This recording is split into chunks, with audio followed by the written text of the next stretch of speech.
আসসালামু আলাইকুম। আমি রিসাত রহমান আছি আপনাদের সাথে আজকে গুরু ক্লাব মডেল টেস্ট শোতে। আশা করি সবাই ভালো আছেন, সুস্থ আছেন। আপনারা যে যেখান থেকে আমাদেরকে দেখছেন কমেন্ট করে জানাতে পারেন। আজকে আমাদের সাথে যারা যুক্ত থাকবেন তারা সকলে কমেন্টের মাধ্যমে এই প্রশ্নের উত্তরগুলো করবেন। আমরা গুরু ক্লাব বিসিএস মডেল টেস্ট ফেসবুকের লাইভের মাধ্যমে শোটি করতে যাচ্ছি। তো এই মুহূর্তে অনেকেই দেখতে পাচ্ছি আমাদের সাথে যুক্ত আছেন। সকলে প্রশ্নটির সঠিক উত্তর কমেন্টে জানিয়ে দিন। পাশাপাশি যারা আমাদের শো নিয়মিত দেখেন বা আমাদের সাথে নিয়মিত যুক্ত থাকেন সকলকে আজকে আবার যুক্ত হওয়ার আহ্বান জানাচ্ছি।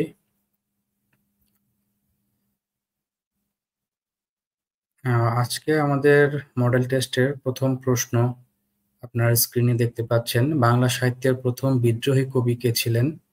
বাংলা সাহিত্যের প্রথম বিদ্রোহী কবি ছিলেন বঙ্কিমচন্দ্র চট্টোপাধ্যায়, মাইকেল মধুসূদন দত্ত, ঈশ্বরচন্দ্র গুপ্ত, জীবনানন্দ দাশ। বাংলা সাহিত্যের প্রথম বিদ্রোহী কবি। ইতিমধ্যে অনেকেই কমেন্ট করছেন, কিছু কমেন্ট পড়ব। মোহাম্মদ তৌহিদ হোসেন বলছে খ, রূপন বলছে গ, মায়া আসসালামু আলাইকুম। ওয়ালাইকুম সালাম। তারিকুল বলছে খ। আচ্ছা, আমরা দেখি সঠিক উত্তরটি কি। প্রথম প্রশ্নের সঠিক উত্তর হচ্ছে মাইকেল মধুসূদন দত্ত। বাংলা সাহিত্যের প্রথম বিদ্রোহী কবি ছিলেন মাইকেল মধুসূদন দত্ত। যারা সঠিক উত্তর দিয়েছেন ধন্যবাদ, যারা চেষ্টা করেছেন আপনাদেরকেও ধন্যবাদ। আমরা পরবর্তী প্রশ্নে চলে যাব এখন। পরবর্তী প্রশ্নটি হচ্ছে, কোনটি রবীন্দ্রনাথ ঠাকুর রচিত নাটক? চতুরঙ্গ, বউ ঠাকুরানীর হাট, প্রায়শ্চিত্ত, নৌকাডুবি। রবীন্দ্রনাথ ঠাকুর রচিত নাটক কোনটি? চতুরঙ্গ, বউ ঠাকুরানীর হাট, প্রায়শ্চিত্ত, নৌকাডুবি। আমরা আরো কিছু কমেন্ট এখনো 2 নং প্রশ্নের পাইনি। চেঞ্জ বলবয় পলাশ, 1 নং প্রশ্নের সঠিক উত্তর হচ্ছে খ, মাইকেল মধুসূদন দত্ত। জি, আপনারা 2 নং প্রশ্নের সঠিক উত্তর দিন। এই মুহূর্তে যারা আমাদেরকে দেখছেন কমেন্টে সঠিক উত্তর জানান। কে কোথা থেকে দেখছেন আমাদেরকে জানাতে পারেন। আপনাদের গুরু club BCS model test show কেমন লাগছে সে সম্পর্কে আমাদেরকে বলতে পারেন। মামুন আশিক বলছে 2 এর সি, প্রায়শ্চিত্ত, রবীন্দ্রনাথ ঠাকুর রচিত নাটক। মায়া বলছে নৌকাডুবি। আমরা দুটো উত্তর পেয়েছি, দেখব সঠিক উত্তর কোনটি হয়। আপনারা যখন সঠিক উত্তর করবেন তখন প্রশ্নের নংটি দিয়ে সাথে তারপরে উত্তরটি লিখলে আমাদের জন্য পড়তে সুবিধা হয়। অনেকে আমরা যখন পরবর্তী প্রশ্নে চলে যাই আগের প্রশ্ন আপনাদের উত্তর করে থাকেন। তো 2 নং প্রশ্ন, রবীন্দ্রনাথ ঠাকুর রচিত নাটকের সঠিক উত্তরটি আমরা দেখব। অনেকগুলো উত্তর পেয়েছি, জারিন, তাসনিম, পলাশ, তৌহিদ অনেকেই উত্তর করেছেন। তো শিক্ষার্থী বন্ধুরা 2 নং প্রশ্নের সঠিক উত্তর হচ্ছে 2 এর সি, মানে গ, প্রায়শ্চিত্ত। প্রায়শ্চিত্ত হচ্ছে রবীন্দ্রনাথ ঠাকুর রচিত নাটক। 2 নং প্রশ্নের সঠিক উত্তর হচ্ছে সি। আমরা কমেন্টে প্রত্যেকটির সঠিক উত্তর আমাদের পক্ষ থেকে দিয়ে দিব যাতে আপনাদের বুঝতে সুবিধা। আমরা এখন প্রতি প্রশ্ন 3 নং প্রশ্নে চলে যাচ্ছি। চিকন শব্দটি, চিকন কোন ধরনের শব্দ? চিকন যোগরূঢ়, মৌখিক, রূঢ়ি, যৌগিক। চিকন কোন ধরনের শব্দ? চিকন কোন ধরনের শব্দ? আপনারা 2 নং এর অনেকেই সঠিক উত্তর দিয়েছিলেন। তৌহিদ দিয়েছেন, অ্যাডাম স্মিথ, চেঞ্জ পোল বলেছিল ঘ, রামিশা ঘ। সঠিক উত্তরটি ছিল গ, প্রায়শ্চিত্ত। 3 নং প্রশ্নের উত্তর আমরা ইতিমধ্যে একটি উত্তর পেয়েছি। মামুন আশিক বলছে রুরি, অ্যাডাম স্মিথ বলছে যৌগিক, আমরা আরো কিছু উত্তরের জন্য অপেক্ষা করব। শিক্ষার্থী বন্ধুরা, আপনাদের যদি স্ক্রিন দেখতে বা ভয়েস শুনতে কোনো সমস্যা হয় কমেন্টে আমাদেরকে জানাবেন। আমরা চেষ্টা করব আপনাদের নিরবিচ্ছিন্ন সেবা প্রদান করার। তো এই মুহূর্তে আমাদের সামনে প্রশ্ন আছে, চিকন কোন ধরনের শব্দ? যোগরূঢ়, মৌলিক, রূঢ়ি, যৌগিক। আমরা দুটো উত্তর পেয়েছি ইতিমধ্যে। সঠিক উত্তরটি আমরা জানব। চিকন কোন ধরনের শব্দ? আমাদের যে গঠন ভেদে শব্দের প্রকারভেদ, সেখান থেকে আমাদের এই প্রশ্নটি, চিকন কোন ধরনের শব্দ? চিকন কোন ধরনের শব্দ? আপনারা দ্রুত উত্তর করবেন যাতে আমরা সবগুলো প্রশ্ন শেষ করতে পারি। জীবনচন্দ্র রায় বলছে ৩ ঘ যৌগিক। চেঞ্জফুল মাইন্ড পলাশ বলছে যোগরূঢ়। তারিকুল বলছে রুরি শব্দ। সেলেনোফিলে বলছে মৌলিক শব্দ। আমরা যদি চিকন শব্দটিকে একটু ভেঙে পড়ার চেষ্টা করি, চিকন শব্দটিকে ভেঙে যদি আমরা চেষ্টা করি, সেক্ষেত্রে এটা মৌলিক হচ্ছে না, কারণ এখানে অলরেডি দুটো আছে, একক শব্দ নয় চিকন শব্দটি, সেক্ষেত্রে এটা মৌলিক হবে না। চিকন শব্দের অর্থ যদি আমরা চিন্তা করি, সেক্ষেত্রে এটি একটি বিশেষ্য শব্দ, এক ধরনের সূক্ষ্ম কাপড়, সুতির কাপড়কে আমরা চিকন দিয়ে প্রকাশ করতে পারি। এটার সঠিক উত্তর হচ্ছে রুড়ি শব্দ। ৩ গ হচ্ছে রুড়ি শব্দ। এইটা আমাদের সঠিক উত্তর। যারা সঠিক উত্তর করেছেন ধন্যবাদ। আমরা পরবর্তী প্রশ্নে চলে যাচ্ছি। কোন আমলে চর্যাপদের রচনা শুরু হয়? সেন, মুঘল, পাল, গুপ্ত। কোন আমলে চর্যাপদ রচনা শুরু হয়? সেন, মুঘল, পাল, গুপ্ত। কোন আমলে চর্যাপদ? জুনিয়া আক্তার বলেছিল বি, ৩-এর হচ্ছে সি উত্তর ছিল। শিশির, মায়া, অনেকে আমাদেরকে কমেন্ট করেছেন, পপি খাতুন। সকলের উত্তর সঠিক নয়। জীবনচন্দ্র, উত্তরে দাগ দেন তাহলে বোঝা যাবে ভালো। আচ্ছা, আমরা আসলে পিডিএফ থেকে করছি তো, যার ফলে এখন উত্তরে দাগ দেওয়া সম্ভব নয়। আমরা সঠিক উত্তরটি কমেন্টে জানিয়ে দিচ্ছি এবং আমরা হাইলাইট করে দিব। আশা করি পরবর্তী পর্ব থেকে এই সুযোগটি আপনাদেরকে সেবাটি দিতে পারবো। তো মামুন বলছে 4-এর সি, পাল যুগে চর্যাপদ রচনা শুরু হয়। বলছে সি, সেলেনোফিলে পাল যুগে। এখন পর্যন্ত 4 নং-এর একটি সঠিক উত্তর, একটিও পেয়েছি। দেখা যাক কার উত্তরটি সঠিক হয়। পলাশ বলছে সেন, পলাশ দুটো উত্তর পেলাম। আবার সুমাইয়া খানম বলছে মুঘল, 3টা উত্তর পেলাম।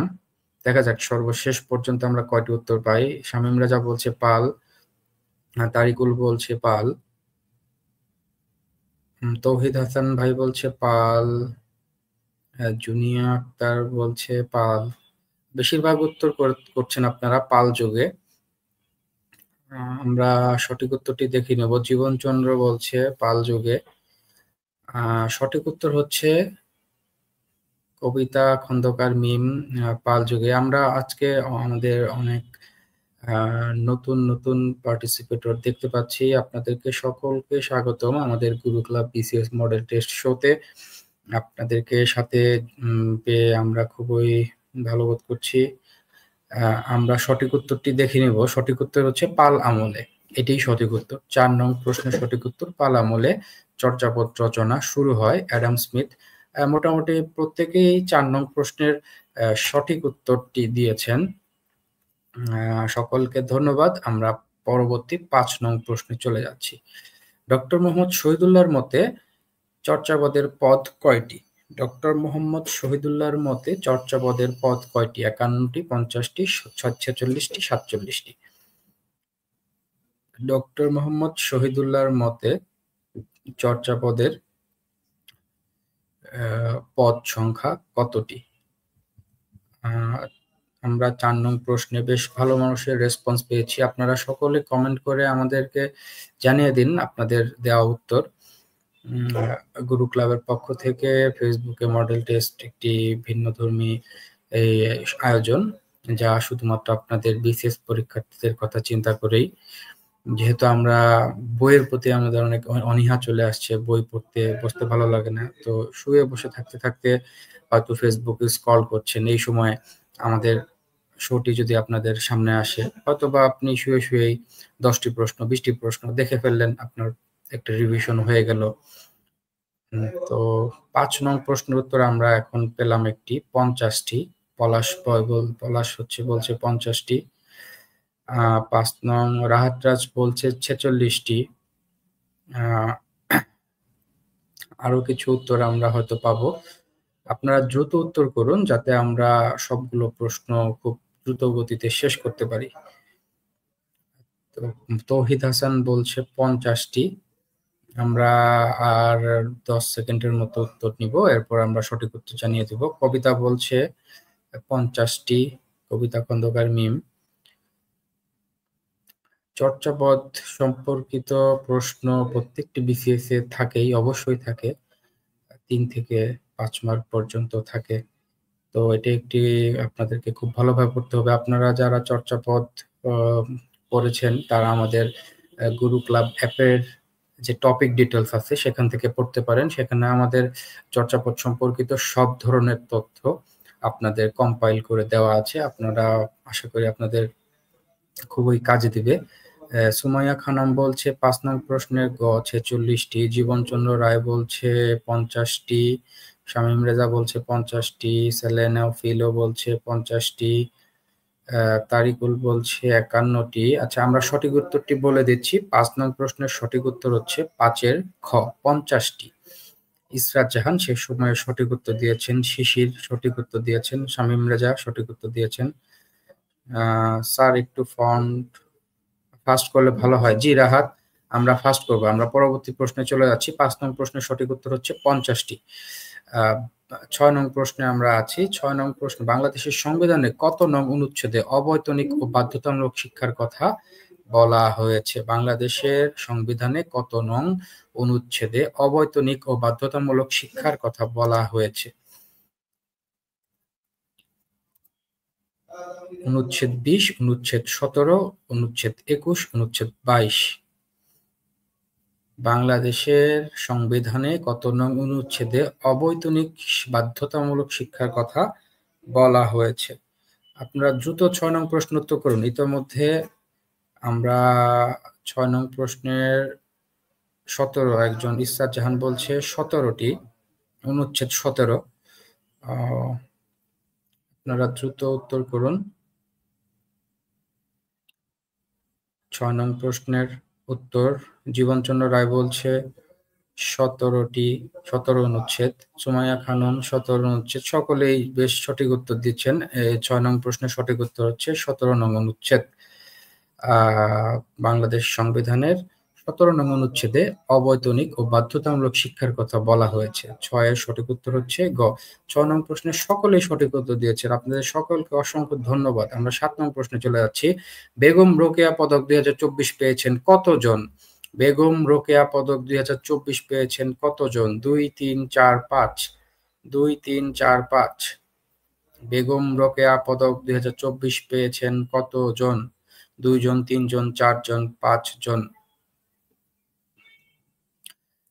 7 নং প্রশ্নের উত্তর এখন আপনারা 6 নং প্রশ্নে আছেন। আপনারা দ্রুত প্রশ্নের উত্তরটি দিয়ে দিবেন যাতে আমরা সর্বোচ্চ উত্তর প্রশ্ন দেখতে পারি। তারিকুল, শিশির, রাহাত, রুবেল, জীবন সকলেই সঠিক উত্তর দিয়েছেন। আচ্ছা, জীবন নতুন একটি উত্তর দিয়েছেন। বেগম রোকেয়া পদক 2024 পেয়েছে 5 জন। আমরা দেখি আরো কিছু উত্তর দেখব। রাহাত বলছে 4 জন। আমরা আরো কিছু উত্তর দেখব। বেগম রোকেয়া পদক 2024। বেগম রোকেয়া পদক 2024 যারা পেয়েছেন তাদের তালিকা কি কেউ বলতে পারবেন যে কোন 4 জন বা কোন 3 জন পেয়েছেন? আপনাদের যদি জানা থাকে ঝটপট উত্তর করতে পারেন। পলাশ উত্তর করছে 3, ইসরাত জাহান 3, রুবেল রানা বলছে 5 জন, তারিকুল বলছে 4 জন, কবিতা বলছে 4 জন। আচ্ছা, আমরা সঠিক উত্তরটি জেনে নেব। সঠিক উত্তর হচ্ছে 7 এর 3, 7 এর গ সঠিক উত্তর। 4 জন। বেগম রোকেয়া পদক 2024 4 জন পেয়েছে। আপনারা যদি জেনে থাকেন কোন 4 জন, আপনারা কমেন্টে সেটাও আমাদেরকে জানাতে পারেন। তাদের একজন হচ্ছে পারভীন হাসান, যিনি ট্রান্সপারেন্সি ইন্টারন্যাশনাল বাংলাদেশের চেয়ারপারসন, বর্তমান চেয়ারপারসন এবং কেন্দ্রীয় মহিলা বিশ্ববিদ্যালয়ের উপাচার্য।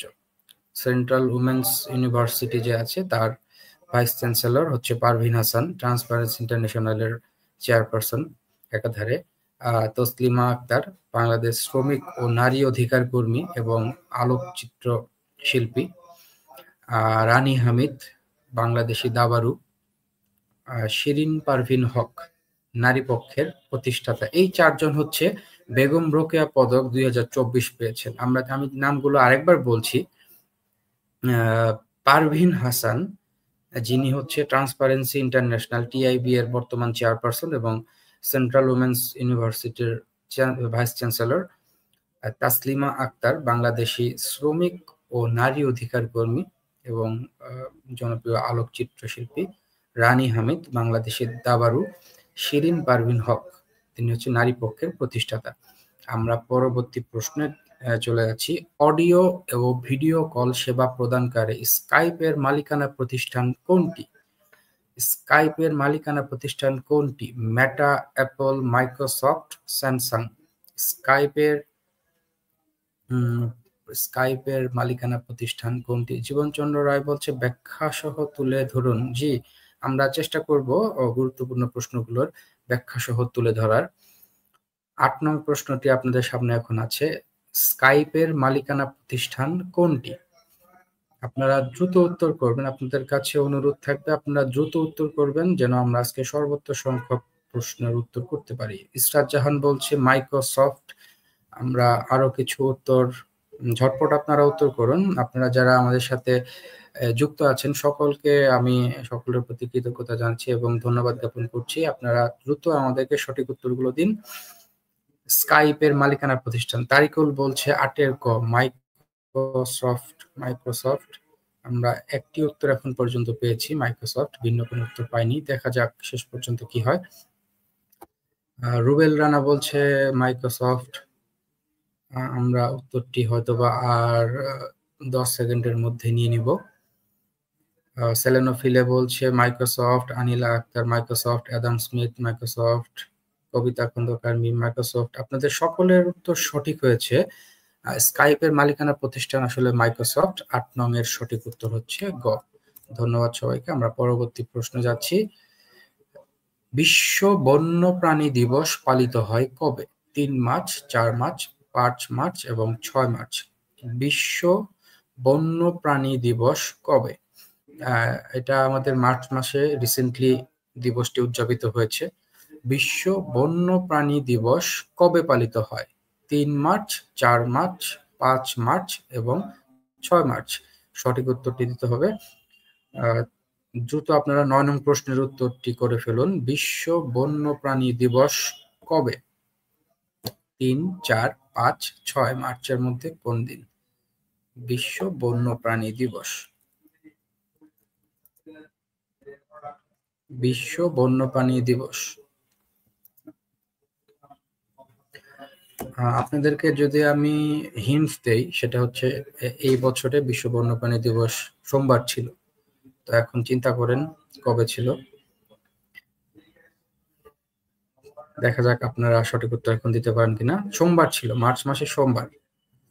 3 মার্চ, 4 মার্চ, 5 এবং 6 মার্চের মধ্যে। ইসরাত জাহান বলছে 5 মার্চ। অ্যাডাম স্মিথও বলছে 5 মার্চ। 5 তারিখ কি সোমবার ছিল? যদি 5 তারিখ সোমবার থাকে তাহলে হয়তো বা 5 তারিখ সঠিক উত্তর। আপনারা আপনাদের একটু সময় দিলাম, আপনারা দেখি একটু যাচাই করেন। তারিকুল বলছে 5 মার্চ। খন্দকার মিম, আপনারা যারা 5 মার্চ বলছেন তারা কি বিশ্ব বন্যপ্রাণী দিবস পালন করেছিলেন বা সেদিনের কোনো লেখা আর্টিকেল পড়েছিলেন, পত্রিকায় দেখেছিলেন? বিশ্ব বন্যপ্রাণী দিবস দিবসগুলো সাধারণত আপনাদের ইউএন মেম্বার যারা ইউএন থেকে, জাতিসংঘ থেকে আন্তর্জাতিক দিবসগুলোকে স্বীকৃতি দেওয়া হয়। সে হিসাব অনুযায়ী ইউএনভুক্ত, জাতিসংঘভুক্ত যতগুলো দেশ রয়েছে সবাই এই বিশ্ব দিবসগুলো পালন করবে। তো সেক্ষেত্রে আমাদের 9 নং প্রশ্নের সঠিক উত্তর অলরেডি আমরা এখন পেয়ে গেছি। রুবেল রানা বলছে 3 মার্চ, পলাশ 3 মার্চ, তারিকুল 3 মার্চ। ইয়েস, আপনারা এখন সঠিক উত্তর দিয়েছেন। জুনিয়া, এরপর অ্যাডাম স্মিথ। বিশ্ব বন্যপ্রাণী দিবস 3 মার্চ। অ্যাডাম স্মিথ, আপনার উত্তর সঠিক। আনিলা, আপনার উত্তরটি সঠিক নয়। আমরা পরবর্তী 10 নং প্রশ্নে চলে যাচ্ছি। আসন্ন সাউথ এশিয়ান গেমস 2026 অনুষ্ঠিত হয় কোথায়? আসন্ন সাউথ এশিয়ান গেমস 2026 অনুষ্ঠিত হবে কোথায়? মানে 2026 সালে যে সাউথ এশিয়ান গেমস হবে সেটা কই হবে? ভারতে, পাকিস্তানে, নেপালে, বাংলাদেশে। Bharat, Pakistan, Nepal, Bangladesh. South Asian games 2026 কোথায় অনুষ্ঠিত হবে, ভেন্যু কোথায় সেটা বলতে হবে আপনাদেরকে।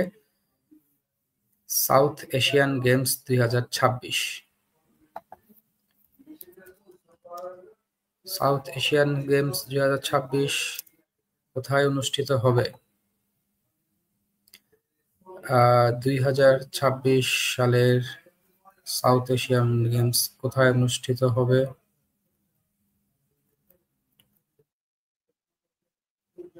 আপনারা পাশাপাশি জানাতে পারেন 25 সালেও কোথায় অনুষ্ঠিত হবে সেটাও আপনারা জানাতে পারেন, যেহেতু সামনে আছে আমাদের সাউথ এশিয়ান গেমস 2025। আগে আমরা 2026-এর উত্তরটি নিব, তারপরে অলরেডি আমরা 10 নং প্রশ্নের বেশ কিছু উত্তর পেয়েছি। আনিলা বলছে পাকিস্তান, নাহিদ আহমেদ বলছে ভারতে, সেলেনোফিলো বলছে নেপালে, ইফরাত জাহান বলছে বাংলাদেশে, রুবেল রানা বলছে বাংলাদেশে। সাউথ এশিয়ান গেমস 2026, 2026 সালে সাউথ এশিয়ান গেমস হবে। পলাশের উত্তর সঠিক, মিমের উত্তর সঠিক, রুবেল রানার উত্তর সঠিক। পাকিস্তানে 2000, জুনিয়াও সঠিক উত্তর দিয়েছে। পাকিস্তানে হচ্ছে 2026 সালের সাউথ এশিয়ান গেমস অনুষ্ঠিত হবে। আপনারা 2025 সালে কোথায় হবে সেটা কি জানেন, বলতে পারবেন 2025-এ কোথায় হবে? আচ্ছা, আমি বলে দিচ্ছি 2025 সালে হচ্ছে এপ্রিল থেকে সামনের মাসে শুরু হবে। এপ্রিলের 23 তারিখ থেকে মে মাসের 7 তারিখ পর্যন্ত।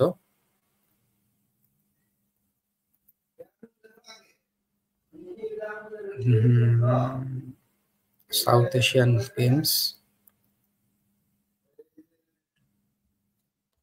আপনারা কি বলতে পারবেন 2025-এ কোথায় হবে? 26 সালে হবে পাকিস্তানে। জি, ইসরাত জাহান, আপনি সঠিক উত্তরটি লিখেছেন। 2026 সালে সাউথ এশিয়ান গেমস হবে পাকিস্তানে। 2025-এ কোথায় হবে কেউ বলতে পারবেন?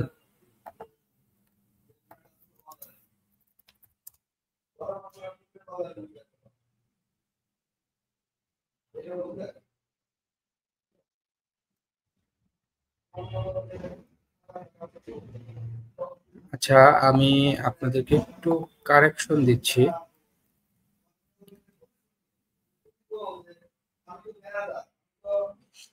2025 সালে 25 সালের যে 26 সালে হবে লাহোরে, পাকিস্তানের লাহোরে।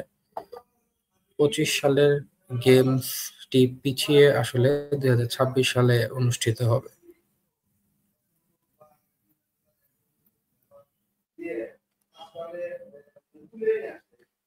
25 সালেও আপনাদের পাকিস্তানেই হওয়ার কথা ছিল, লাহোরের 3টি শহরে। আমরা পরবর্তী 10 নং প্রশ্ন 11 নং প্রশ্নে চলে যাচ্ছি। প্ল্যানেটারি প্যারেড বা গ্রহের কুচকাওয়াজ কি? প্ল্যানেটারি প্যারেড বা গ্রহের কুচকাওয়াজ কি? যখন সব গ্রহ সূর্যের চারপাশে ঘূর্ণন বন্ধ করে, যখন একাধিক গ্রহ একই সময়ে আকাশে দৃশ্যমান থাকে, যখন শুধুমাত্র চন্দ্র ও সূর্য একই সরলরেখায় আসে, যখন একটি গ্রহ অন্য গ্রহের কক্ষপথে প্রবেশ করে। 11 নং প্রশ্নটির উত্তর, প্রশ্নটি একটু বড়, দেখুন আপনারা সঠিক উত্তরটি করতে পারেন। মামুন আশিক অলরেডি বলেছে একাধিক গ্রহ একই সময় আকাশে দৃশ্যমান থাকে। আচ্ছা, আমরা আরো কিছু উত্তর লক্ষ্য করব।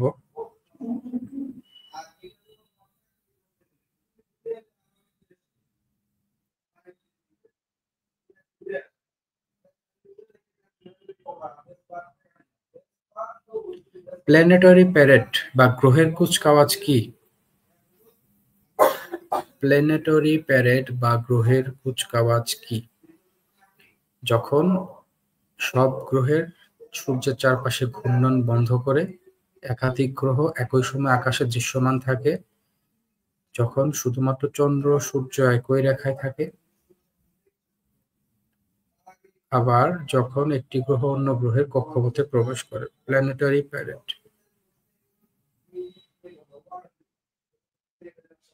আপনারা দ্রুত উত্তর করুন। অলরেডি কিছু উত্তর পেয়েছি। আনিলা বলছে 11 B, Adam Smith 11 B, Israt 11 B, রুবেলানা সকলেই বলছেন বি। আমরা এখনো ভিন্ন উত্তর পাইনি। 11 নং প্রশ্নের সঠিক উত্তরটি আসলে বি। যখন একাধিক গ্রহ একই সময়ে আকাশে দৃশ্যমান থাকে, তখন তাকে আমরা বলি প্ল্যানেটারি প্যারেড বা গ্রহের কুচকাওয়াজ। ঠিক আছে, আমরা পরবর্তী প্রশ্নে চলে যাচ্ছি। জেনিন শরণার্থী শিবির কোথায় অবস্থিত? জেনিন শরণার্থী শিবির কোথায় অবস্থিত? সিরিয়া, ইসরায়েল, লেবানন, ফিলিস্তিন। সাম্প্রতিক সময়ে জেনিন শরণার্থী শিবির খুবই আলোচিত একটি নাম। জেনিন শরণার্থী শিবির কোথায় অবস্থিত? ইসরায়েল, লেবানন, ফিলিস্তিন এবং সিরিয়া। এই চারটির মধ্যে সঠিক উত্তরটি মামুন বলছে ফিলিস্তিন। মামুন বলছে 12টি ফিলিস্তিন। দেখি আমরা আরো কিছু উত্তর, ভিন্ন উত্তর আসে কিনা। জেনিন শরণার্থী শিবির কোথায় অবস্থিত? জুনিয়া বলছে 11 বি, ইসরায়েল। জেনিন শরণার্থী শিবির।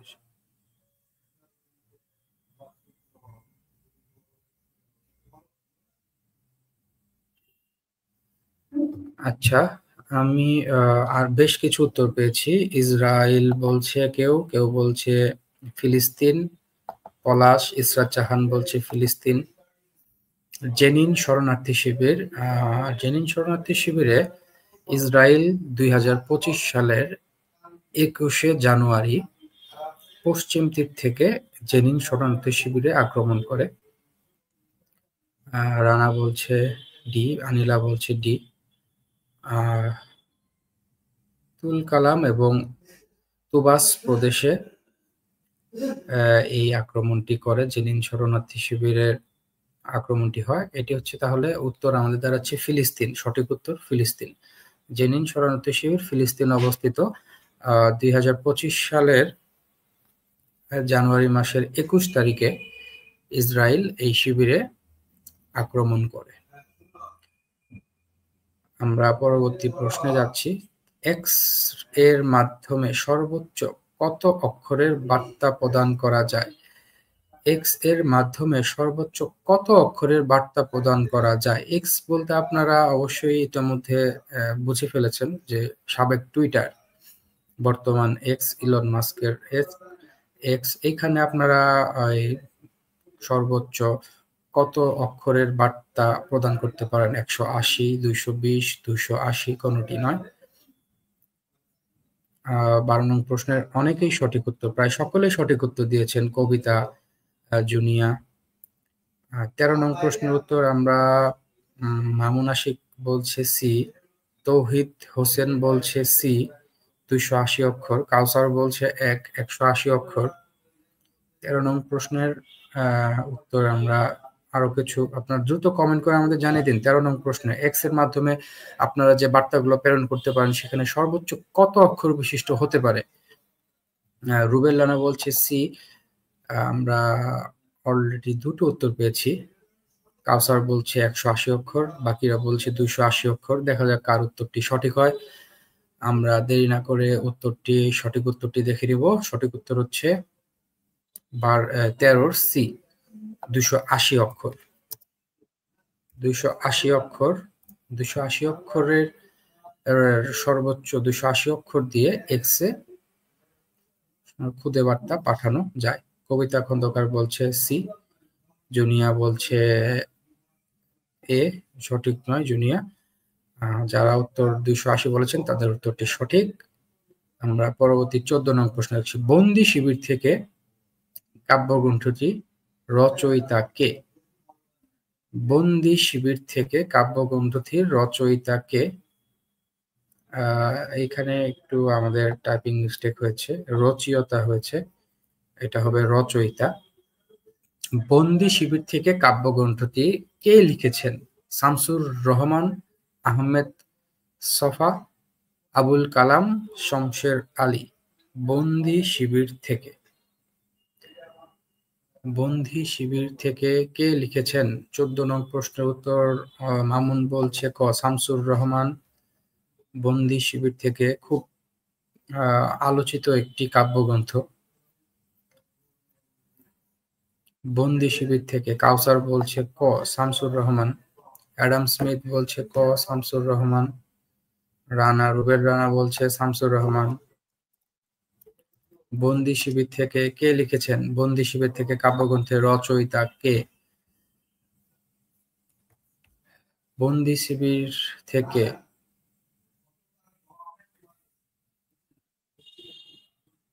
আচ্ছা, আমি যদি আপনাদেরকে আরো কিছু হিন্টস দেই, তিনি হচ্ছে মজলুম আদিব ছদ্মনামে কাব্যগ্রন্থ রচনা করেন।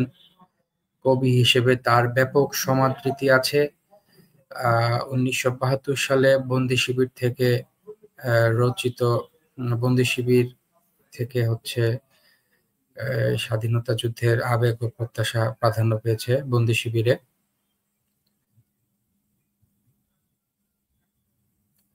শামসুর রহমান, অনেকেই শামসুর রহমান উত্তর করছেন, সকলেই শামসুর রহমান উত্তর করছেন। আপনাদের উত্তরটি সঠিক, সকলের উত্তর সঠিক।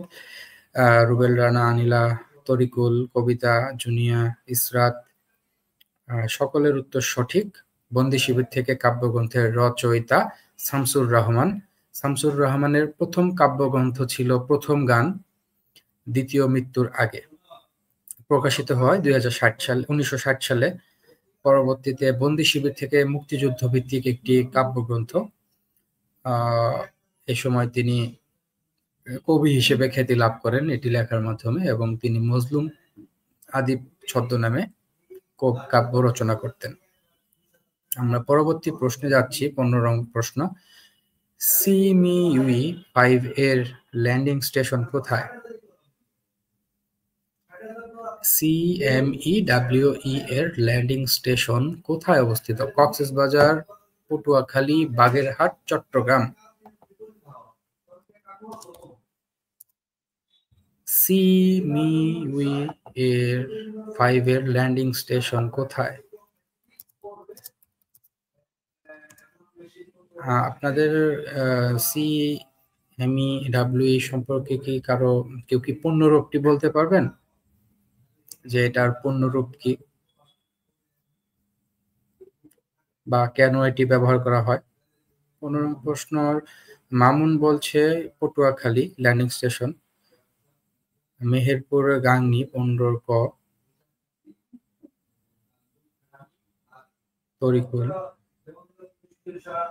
আচ্ছা, আপনাদের সকলের উদ্দেশ্যে বলছি, সিএমইউই 5 হচ্ছে south east Asia, middle east, western Europe 5। এটা হচ্ছে অপটিক্যাল ফাইবার সাবমেরিন কমিউনিকেশন কেবল সিস্টেম, যার মাধ্যমে এশিয়া, মিডল ইস্ট এবং ওয়েস্টার্ন ইউরোপকে ইউরোপে একই এই অপটিক্যাল ফাইবারের যে লাইন, সাবমেরিন লাইন দ্বারা যুক্ত আছে। এবং এটা হচ্ছে সিঙ্গাপুর এবং ফ্রান্সের মধ্যে টেলিকমিউনিকেশন বিরাজ করে, এবং সিঙ্গাপুর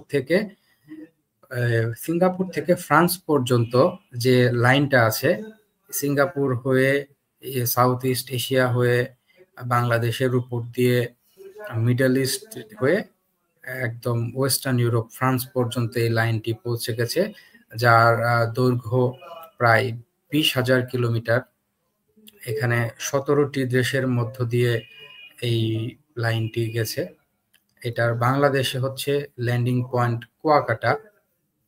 সঠিক উত্তরটি হচ্ছে কুয়াকাটা। 15-র অনেকেই সঠিক উত্তর দিয়েছেন। রুবেল রানা, জুনিয়া, আনিলা, মামুন সকলেই সঠিক উত্তর দিয়েছেন, আপনাদেরকে ধন্যবাদ। 15 নং প্রশ্নের সঠিক উত্তর হচ্ছে পটুয়াখালী। সিএমইউএ 5 এর ল্যান্ডিং স্টেশন পটুয়াখালী। তো আমরা পরবর্তী প্রশ্নে যাচ্ছি। কোন ধরনের হ্যাকাররা বৈধ ও অবৈধ দুই ধরনের কাজই করতে পারে? হ্যাকার তো বিভিন্ন শ্রেণী বিভাগ আছে, তো সেখানে কারা বৈধ এবং অবৈধ দুই ধরনের কাজই করতে পারে? Grey hat hacker, black hat hacker, white hat hacker, green hat hacker. আপনারা যারা বিভিন্ন সময় ফেসবুক আইডি বলেন হ্যাক হয়ে গেছে, বা আপনাদের কোনো পার্সোনাল ডাটা চুরি হয়ে গেছে, তো এই হ্যাকার আর এই হ্যাকারের কাজ কিন্তু আলাদা। এখানে হ্যাকিং, ইথিক্যাল হ্যাকিং আছে, বিভিন্ন ধরনের হ্যাকার আছে যারা দেশের নিরাপত্তা, সাইবার সিকিউরিটির জন্য হ্যাকিং করে। আবার আরেক দল আছে যারা হ্যাকিং এর মাধ্যমে অবৈধ লেনদেন করে, বিভিন্ন ধরনের তথ্য চুরি করে, অর্থ চুরি করে। তো এই কোন ধরনের হ্যাকাররা দুই ধরনের, বৈধ অবৈধ দুই ধরনের কাজই করতে পারে, আপনারা কমেন্টে জানান।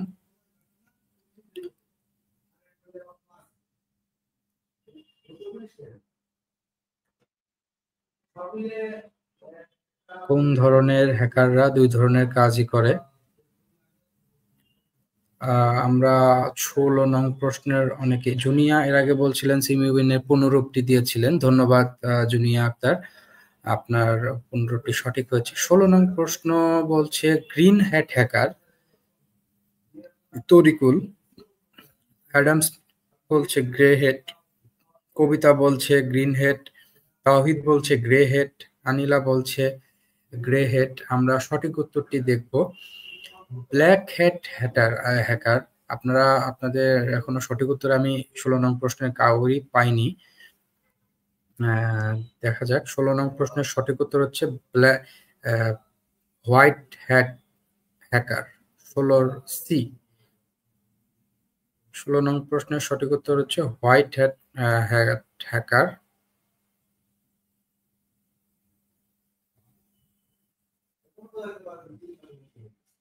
আপনাদেরকে আমি সংক্ষেপে হ্যাকারের শ্রেণী বিভাগগুলো একটু ব্রিফ করার চেষ্টা করি। ব্ল্যাক হ্যাট হ্যাকার হচ্ছে যখন কোনো একটি সিকিউরিটি সিস্টেমের ত্রুটি খুঁজে বের করে, তখন দ্রুত ওই ত্রুটিকে নিজের স্বার্থে কাজে লাগায়। বিভিন্ন ব্যক্তি ও প্রতিষ্ঠানের গুরুত্বপূর্ণ তথ্য, আর্থিক তথ্যাদি হাতিয়ে নিয়ে আর্থিক ক্ষতি সাধন করে। তারা হচ্ছে ব্ল্যাক হ্যাট হ্যাকার। এই ব্ল্যাক হ্যাট হ্যাকার হচ্ছে আমাদের বৈধ অবৈধ দুই ধরনের কাজই করতে পারে। তো 16 নং প্রশ্নের সঠিক উত্তর হচ্ছে 16 বি, ব্ল্যাক হ্যাট হ্যাকার, যারা কোনো সিস্টেমের ত্রুটি খুঁজে বের করে ওই ত্রুটিকে নিজের স্বার্থে কাজে লাগায়, বিভিন্ন ব্যক্তি ও প্রতিষ্ঠানের গুরুত্বপূর্ণ তথ্য, আর্থিক তথ্যাদি হাতিয়ে নিয়ে ক্ষতি সাধন করে।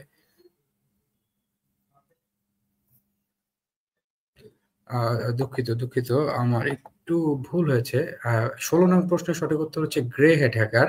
আপনারা সকলে 16 নং প্রশ্নের সঠিক উত্তর দিয়েছেন।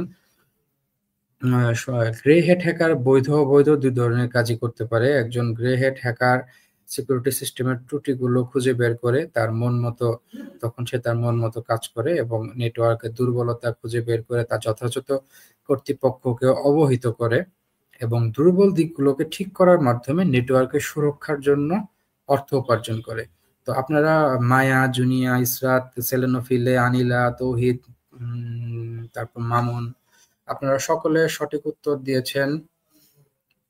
আর এদিকে হচ্ছে রুবেল, আপনাদের 16 নং প্রশ্নের সঠিক উত্তর হচ্ছে 16 এ, গ্রে হেড হ্যাকার,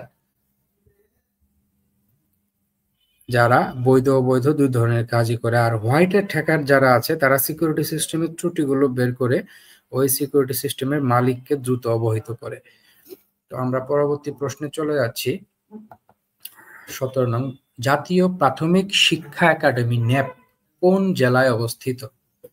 জাতীয় প্রাথমিক শিক্ষা একাডেমি ন্যাপ কোন জেলায় অবস্থিত? Comilla, Dhaka, Mymensingh, Gazipur. Nap, national academy for primary education,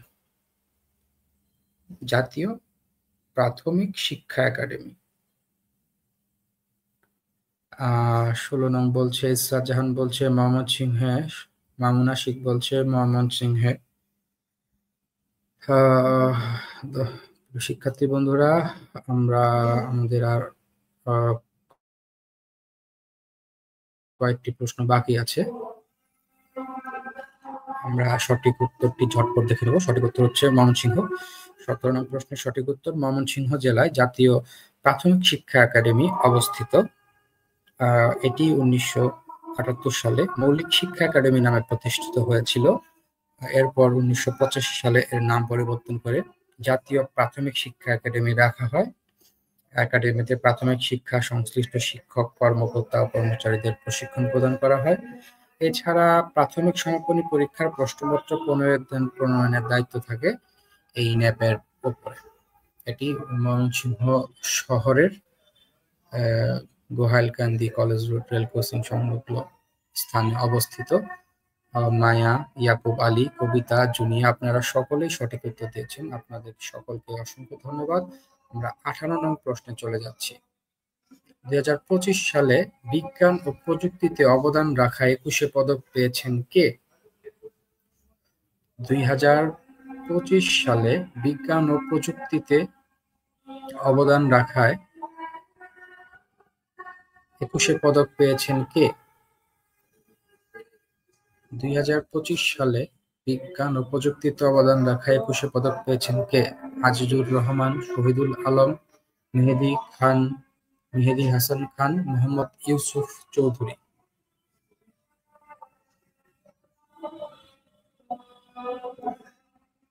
18 নং প্রশ্ন আপনাদেরকে, তৌহিদ বলছে গ, মেহেদী হাসান খান। আনিলা বলছে আজিজুর রহমান।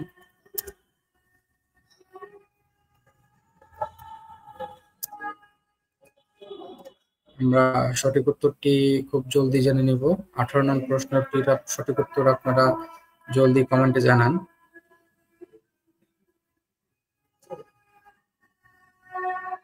শহীদুল আলম, মায়া বলছে শহীদুল আলম।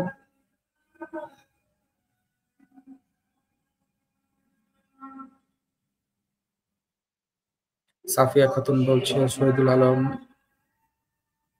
আমরা বেশ কিছু উত্তর পেয়েছি 18 নংয়ের। আমরা আমাদের মডেল টেস্টের একদম শেষ মুহূর্তে চলে এসেছি। আপনারা দ্রুত আমাদের সাথে বাকি উত্তরগুলো শেয়ার করুন। ইসরাত জাহান বলছে গ, মেহেদী হাসান খান।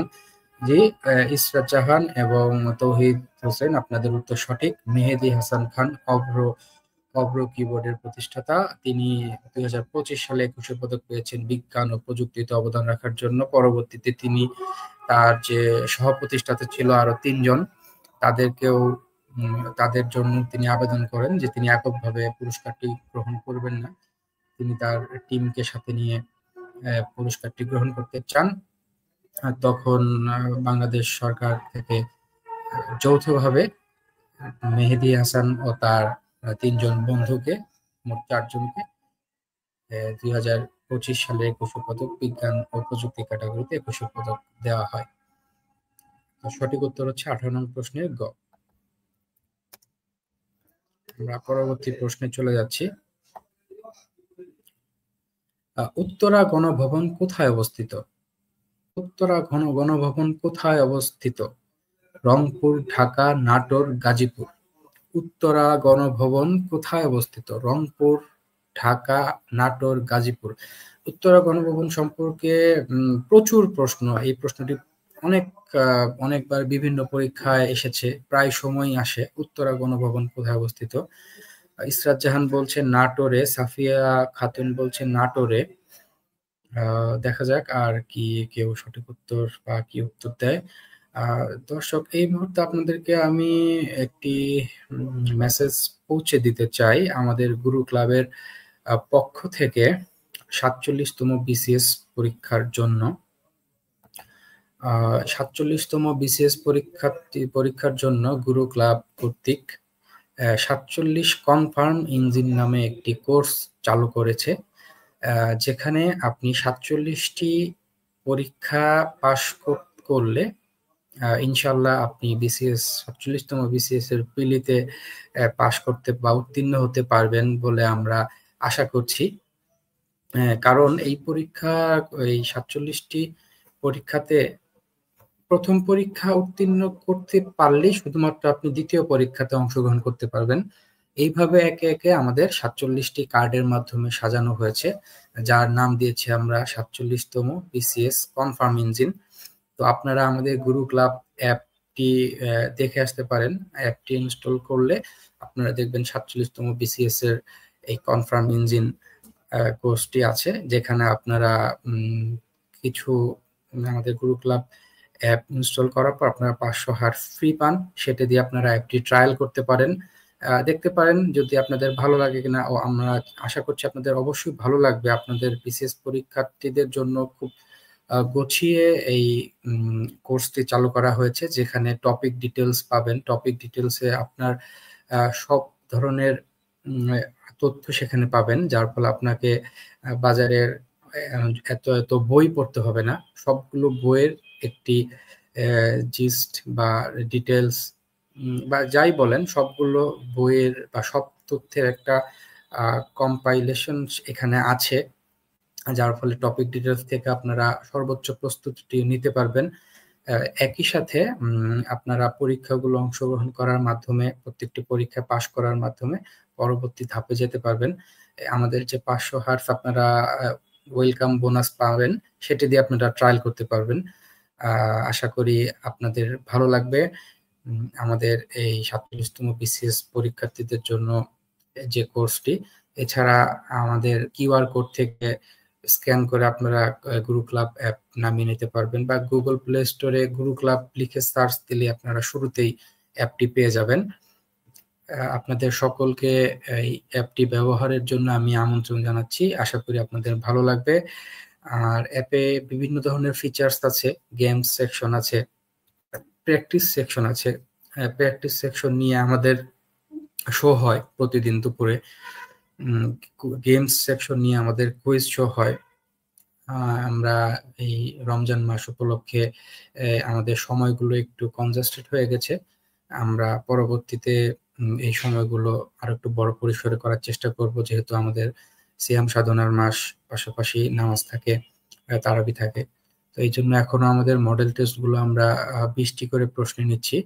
আমাদের রোজা শেষ হলে পরবর্তীতে আমরা হয়তো এটা ৫০ বা ১০০টি প্রশ্নে প্রতিদিন আমরা আপনাদের সাথে লাইভে এসে এভাবে প্র্যাকটিস করব, মডেল টেস্ট দিব বা কুইজ খেলবো।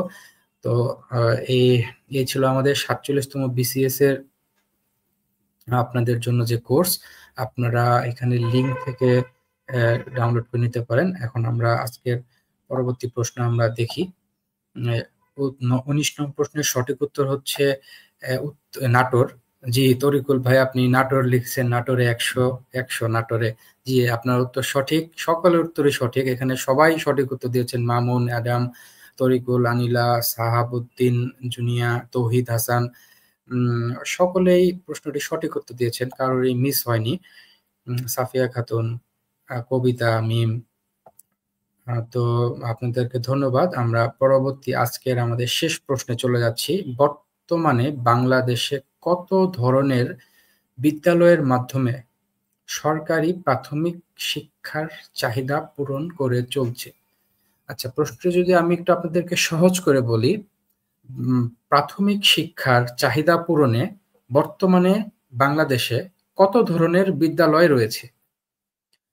প্রাথমিক যে শিক্ষা আছে, প্রাক শিশু শ্রেণী থেকে পঞ্চম শ্রেণী পর্যন্ত প্রাইমারি স্কুল বা প্রাথমিক বিদ্যালয় আমরা যাই বলে থাকি, এই বিদ্যালয়গুলোতে পাঠদানের চাহিদা পূরণের জন্য বাংলাদেশে কত ধরনের বিদ্যালয় আছে? কত ধরনের বিদ্যালয় আছে, এটা হচ্ছে আমাদের প্রশ্ন।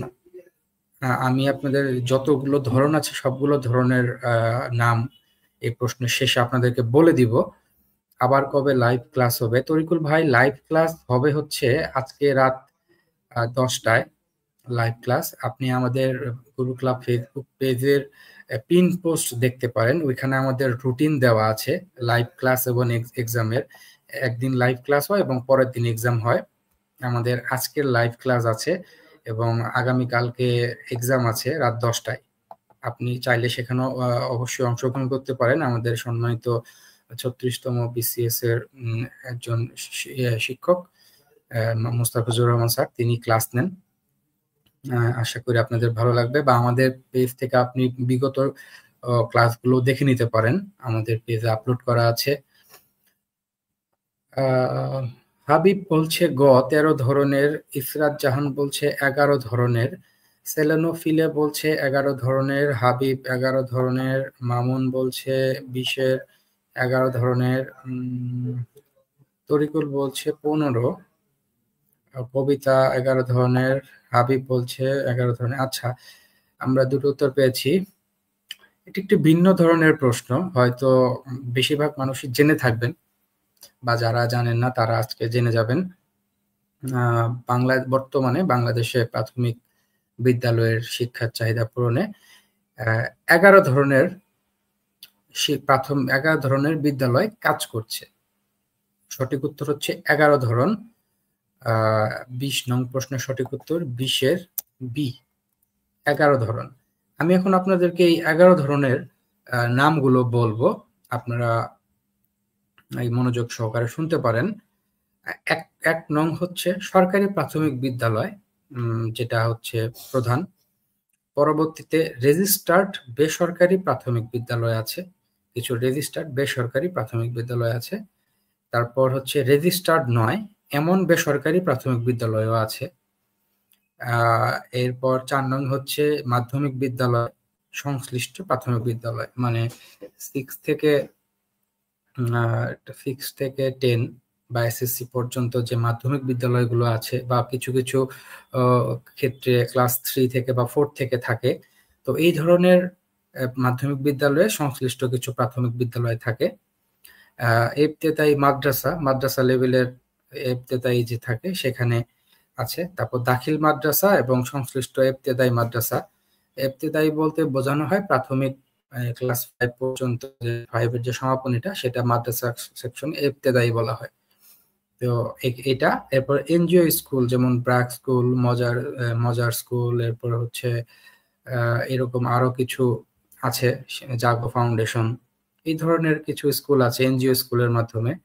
এরপর এক্সপেরিমেন্টাল কিছু স্কুল থাকে, যেখানে বিভিন্ন প্রাথমিক শিক্ষার বিভিন্ন কাজ এক্সপেরিমেন্ট পারপাসে করা হয়। যেমন হতে পারে এটা প্রাথমিক শিক্ষক প্রশিক্ষণ ইনস্টিটিউট সংলগ্ন, মানে পিটিআই। প্রত্যেকটি জেলায় তো পিটিআই আছে, পিটিআই মানে টিচার্স ট্রেনিং ইনস্টিটিউট। তো এই পিটিআই সংলগ্ন যে স্কুলগুলো আছে এগুলোকে বলা হচ্ছে এক্সপেরিমেন্টাল স্কুল। শিক্ষকদের প্রশিক্ষণ করে, ওইখানে 1 বছর মেয়াদি বা বিএড এর প্রশিক্ষণ আছে এই স্কুলগুলো। এরপর কিন্ডারগার্টেন স্কুল, যেটা আমরা সচরাচর দেখা যায় শহরাঞ্চলে। পাশাপাশি স্যাটেলাইট স্কুল, মানে প্রাথমিক বিদ্যালয় নেই এমন গ্রামে প্রথম থেকে 3য় শ্রেণী সম্বলিত স্কুল, এটাকে বলছি আমরা স্যাটেলাইট স্কুল। তথ্যটি আমার কাছেও নতুন। স্যাটেলাইট স্কুল, প্রাথমিক বিদ্যালয় নেই এমন গ্রামে প্রথম থেকে 3য় শ্রেণী সম্বলিত স্কুলকে বলা হচ্ছে স্যাটেলাইট স্কুল। আর আরেকটি হচ্ছে সর্বশেষ 11 নং কমিউনিটি স্কুল, যেটি এলাকাবাসীর উন্নয়নে একজন শিক্ষক বিশিষ্ট স্কুল বা আপনারা এটি বলতে পারেন যে বিভিন্ন পথ স্কুল যে আছে, এই ধরনের স্কুলকে বলা হচ্ছে কমিউনিটি স্কুল। এই 11 ধরনের মাধ্যমে বিদ্যালয়ের মাধ্যমে বাংলাদেশের প্রাথমিক শিক্ষার চাহিদা পূরণ করা হয়। সম্মানিত শিক্ষার্থী প্রিয় বন্ধুরা, আমাদের সাথে থাকার জন্য অসংখ্য ধন্যবাদ। পুরোটি সময় আমাদের সাথে আপনারা ছিলেন। আপনারা কিছু কিছু জানানোর, নতুন আশা করি আপনাদের কেমন লেগেছে বা আপনারা কি ধরনের অনুষ্ঠান চান আমাদেরকে কমেন্টে জানাবেন বা ইনবক্সে জানাবেন।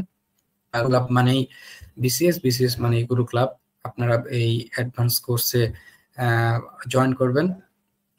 আশা করছি সকলে জয়েন করবেন এবং আপনাদের বিসিএস জার্নি ফ্রুটফুল হবে, আপনারা সফল হবেন এই প্রত্যাশাই করছি। তো সকলে ভালো থাকবেন, সুস্থ থাকবেন, এই বলে আজকে আমি বিদায় নিচ্ছি। আসসালামু আলাইকুম, আল্লাহ হাফেজ।